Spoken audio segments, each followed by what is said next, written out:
गोरुले यांच्याकडून 101 रुपयाचं पारितोषिक आलेले मंडळाच्या वतीनं आभारी आहे. धन्यवाद धन्यवाद धन्यवाद. कारण समुद्राची किंमत समजण्यासाठी लाटांच्या जवळ जावं लागतं, पाण्याचं मोल करण्यासाठी दुष्काळात फिरावं लागतं आणि त्या शिवरायांचं लाख मोलाचं स्वराज्य समजण्यासाठी मराठीच असावं लागतं, मराठीच असावं लागतं, मराठीच असावं लागतं. कारण महाराजांची कीर्ती बेफाम, भल्या भल्यांना सुटला घाम, थोडी घेईना पुढाकार सारंगीच मानली हार. इतक्यात एक सरदार उठला, म्हणाला महिला उंगा शिवाजी को, आणि त्यानं इडा उचलला. नाव त्याचं अफजल खान,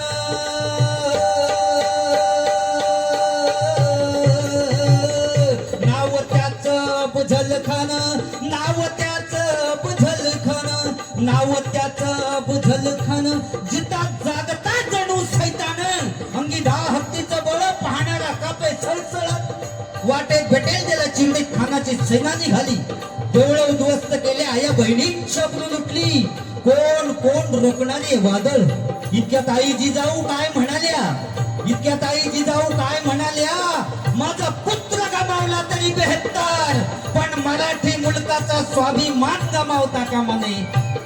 आई जिजाऊ काय म्हणाल्या, माझा पुत्र गमावला तरी बेहत्तर, पण मराठी मुलकाचा स्वाभिमान गमावता कामा नये. असा वाघिणीचा तो छावा,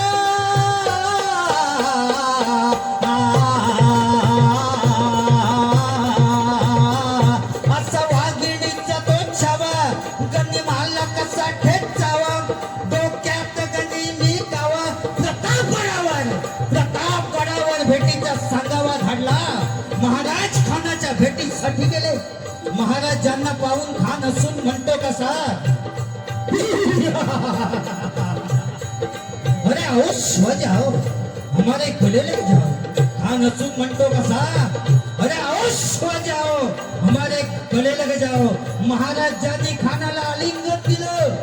आता आलिंगन दिल्याबरोबर खानाने शिवाजी महाराजांना चिरडण्याचा प्रयत्न केला, पण महाराज खूप हुशार होते.